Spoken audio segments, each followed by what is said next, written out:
Good evening. For the rapid economic development of the nation, rapid industrialization is a must. This is what was realized by India immediately after its independence.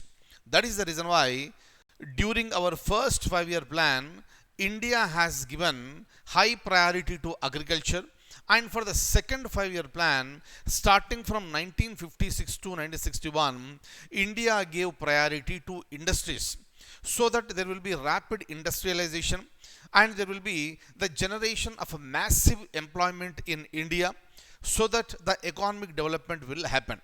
And starting from that stage, India is moving forward. Of course, there were so many ups and downs in its journey. And especially when it comes to the year 1991, considered to be one of the very important year where India took a drastic decision with respect to economic reforms. It happened in the year 1991, and the Prime Minister was Shri P.V. Narasimha Rao at the time, and the Finance Minister was Dr. Manmohan Singh. These two led the country and they introduced massive economic reforms in India, and that really changed the this scenario of India at the international level, and that is being carried even today also, meaning the concept of heavy industries will play a crucial role even today. And if you look at the current government, meaning it was NDA 1, so meaning it was 2014 to 2019, during that particular time, BJP led National Democratic Alliance government headed by Narendra Modi. So they came out with a policy with respect to heavy industries. And in order to develop these heavy industries, what can be done?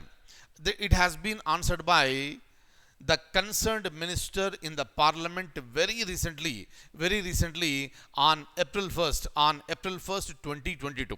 So what are those points? Let's try to understand. But this is the policy of 2016, but the government has reiterated its position on this particular policy. What is that? Let's try to understand now. Kindly have a look at the document. Here it is. So this is. So the topic for today is National Policy for Development of Heavy Industries. It is the national policy. So tomorrow there may be a question in the examination in which year the latest policy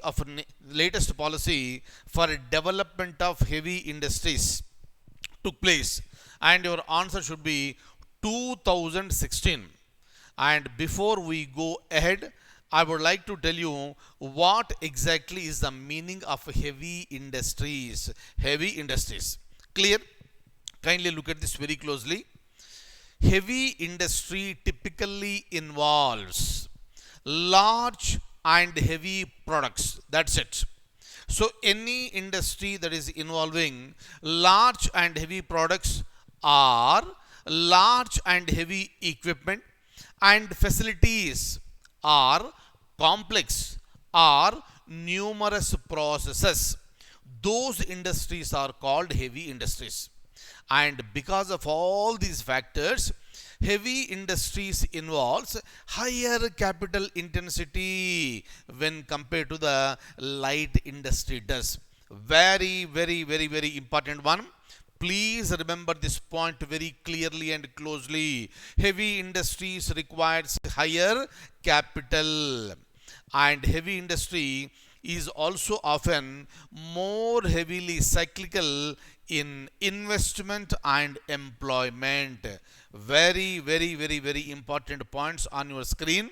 But I want you to remember one point very clearly, that you should be very clear with what are heavy industries and what a heavy industry involves.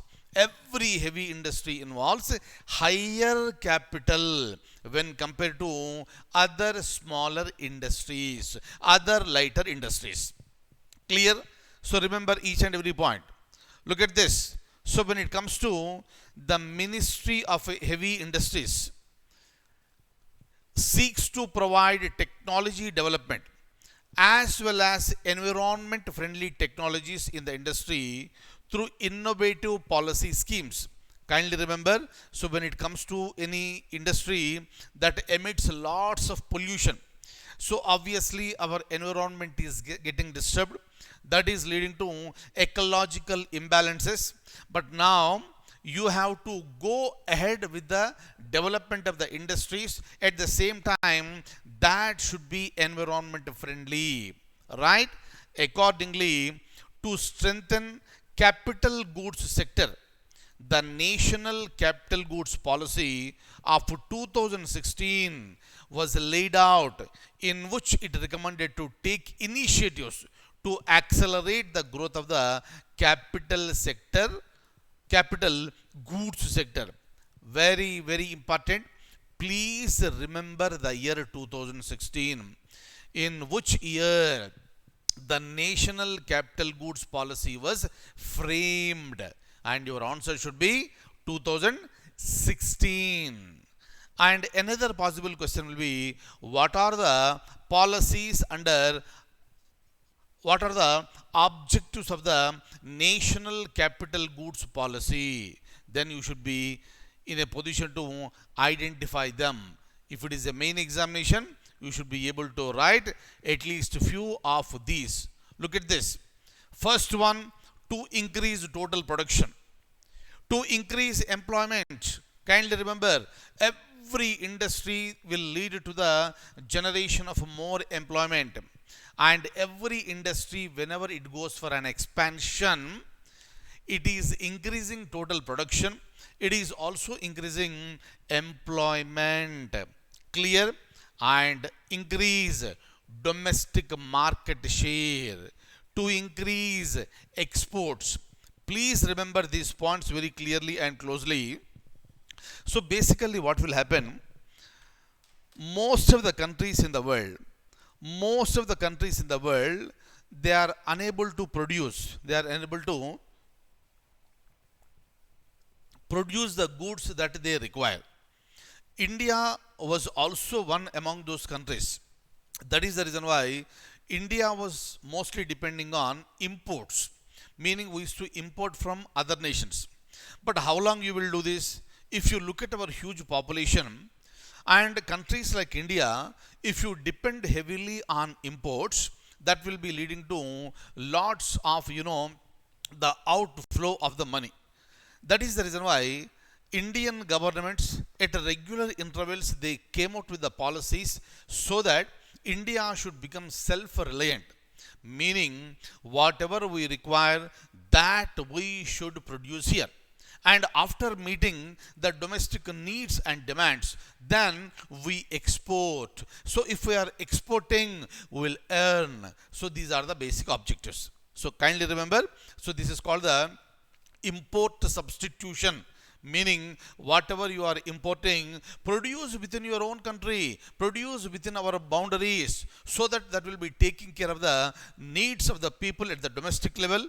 And once you start increasing the production, whatever excess is available, that can be exported, and that will generate more foreign exchange for India. That will lead to increase in our foreign exchange reserves or forex reserves. Am I clear? So please remember these points. Look at this. So number 5, to significantly enhance availability of skilled manpower with higher productivity in the capital goods sector. That is the reason why people are being trained. Clear? So even the skill development. It is not just enough to have more population, but we need to have the skilled manpower. That's the reason why the government is coming out with various programs which is leading to the skill development. Similarly, 6, to improve technology depth in capital goods subsectors by increasing research intensity in India.